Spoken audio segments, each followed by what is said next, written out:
आज हम शुरू करेंगे एक क्लास 10th का साइंस का चैप्टर 1। वो है केमिकल रिएक्शंस एंड इक्वेशन। एक मिनट पेन ले लेते हैं।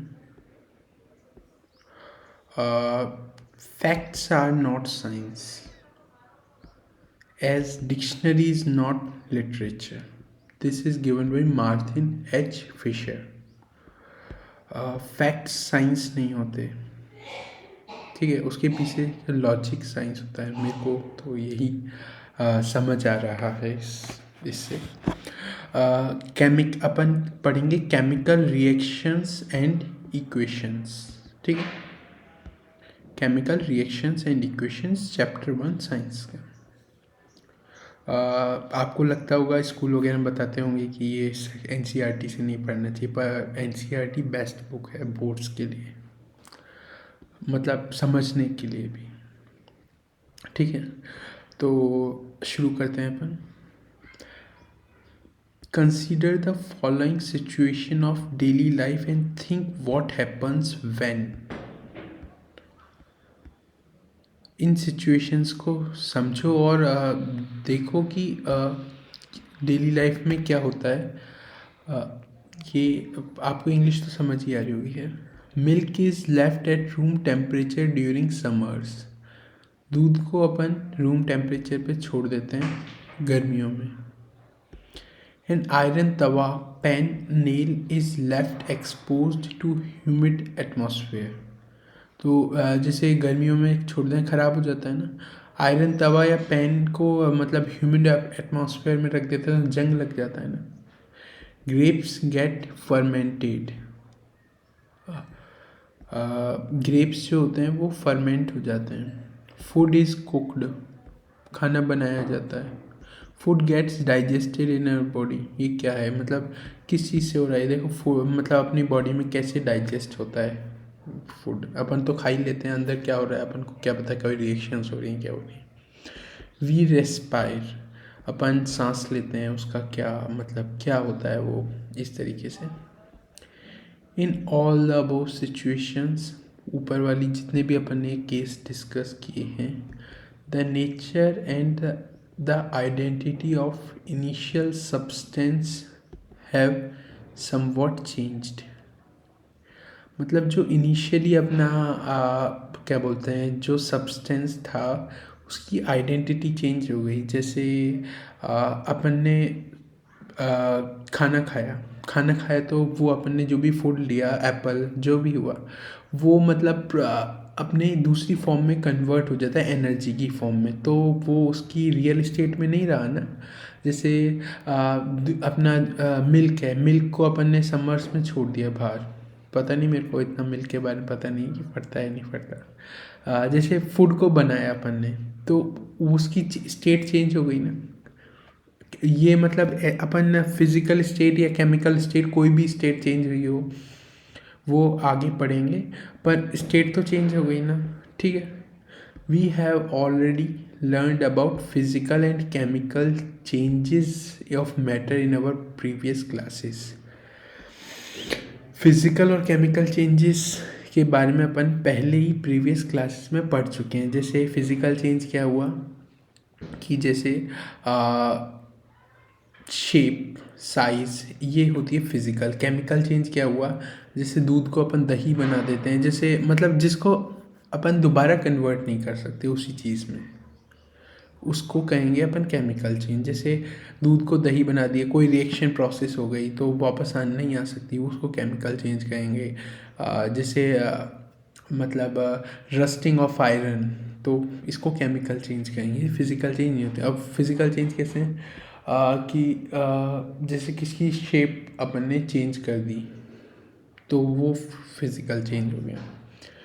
Whenever a chemical change occurs, we can say that a chemical reaction has taken place। जब भी केमिकल चेंज हुआ है तो अपन कह सकते हैं कि ये केमिकल रिएक्शन हुई है, ठीक है।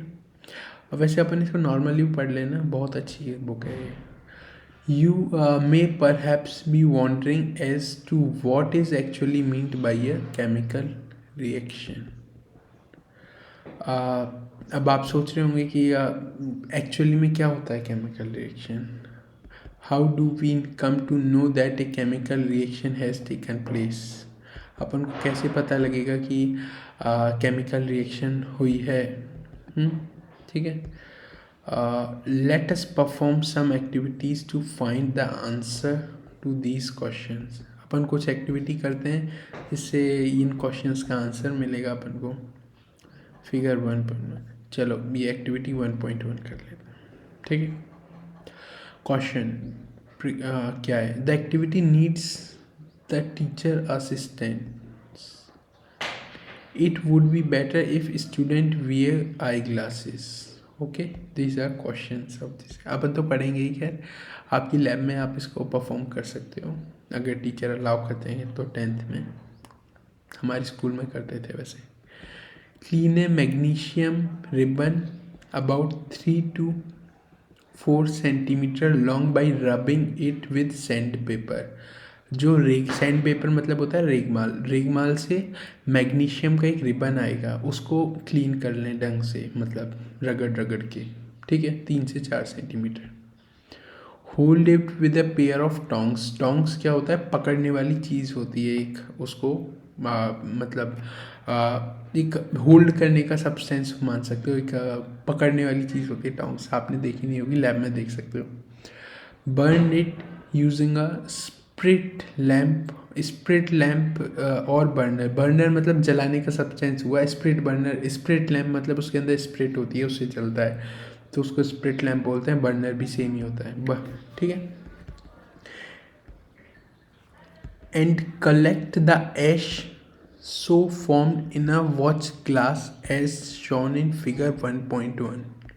ठीक है, जो राख निकली या ऐश निकली उससे, उसको अपन कलेक्ट कर लेंगे एक वॉच ग्लास में। वॉच ग्लास मतलब एक कंटेनर होता है कांच का, तो उसको अपन वॉच ग्लास बोलते हैं। Burn the magnesium ribbon keeping it away as far as possible from your eyes. मतलब आँखों से काफ़ी दूर रख के आप इसको जलाएं, जिससे आपको आँखों में प्रॉब्लम ना हो।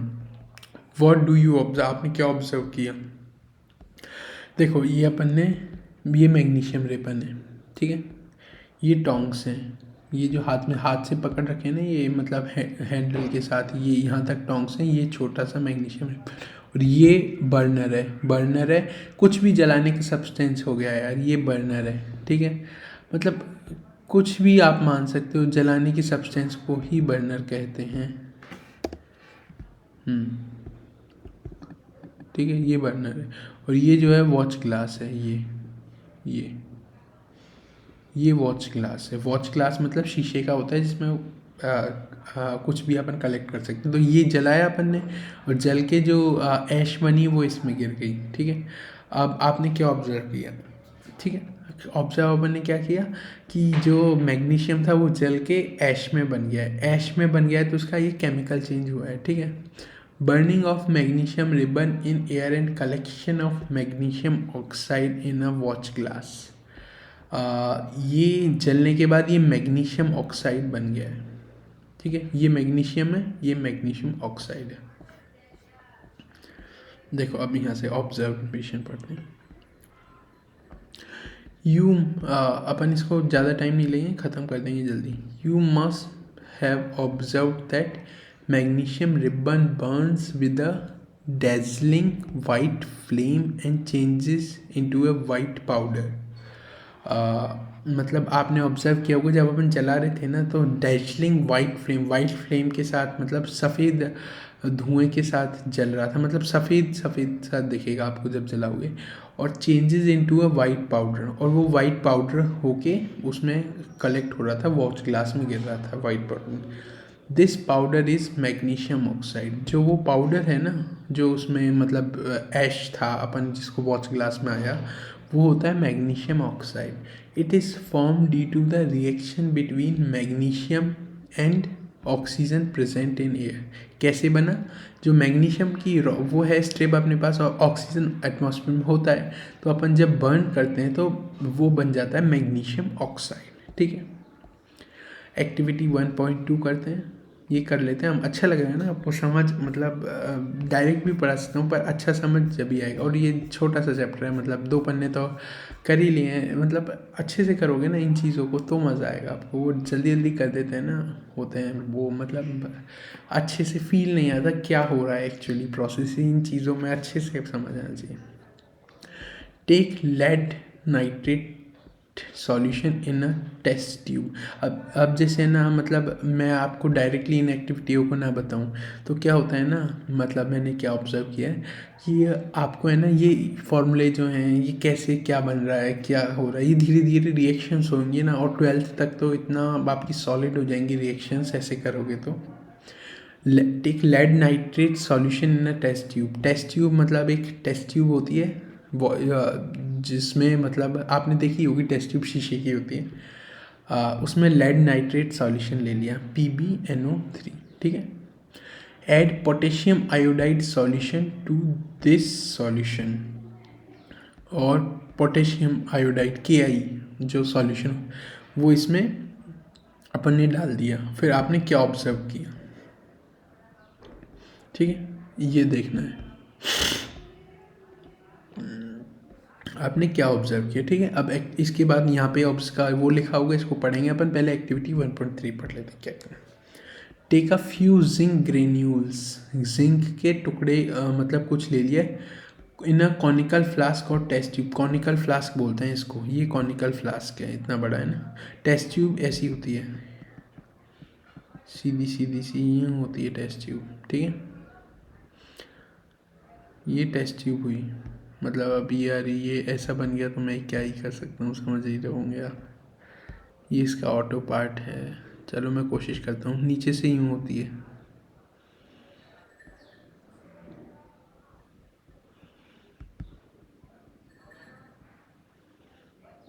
चलो थोड़ा सा और क्या कर सकते हैं।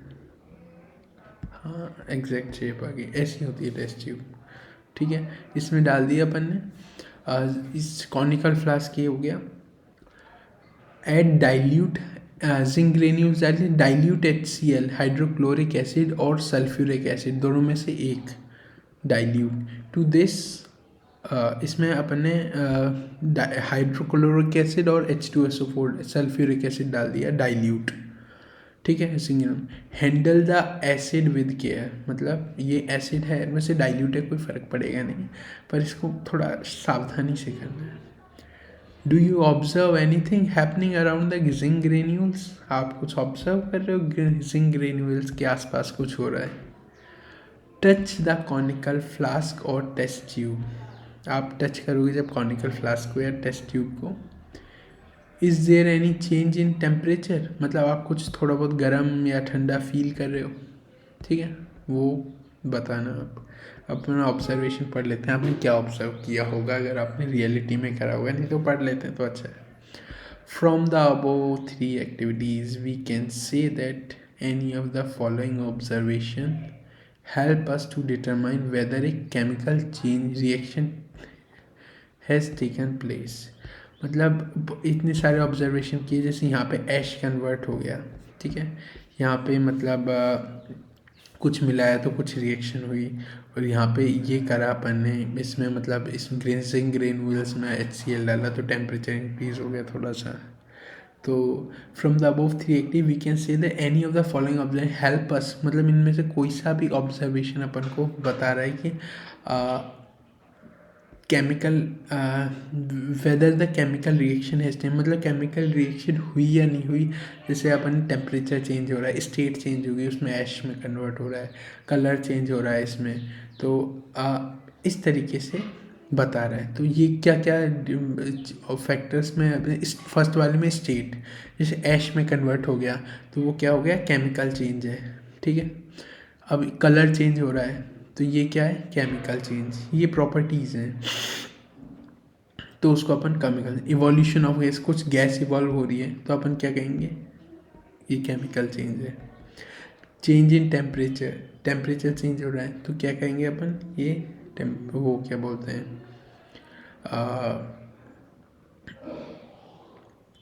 ये केमिकल चेंज है।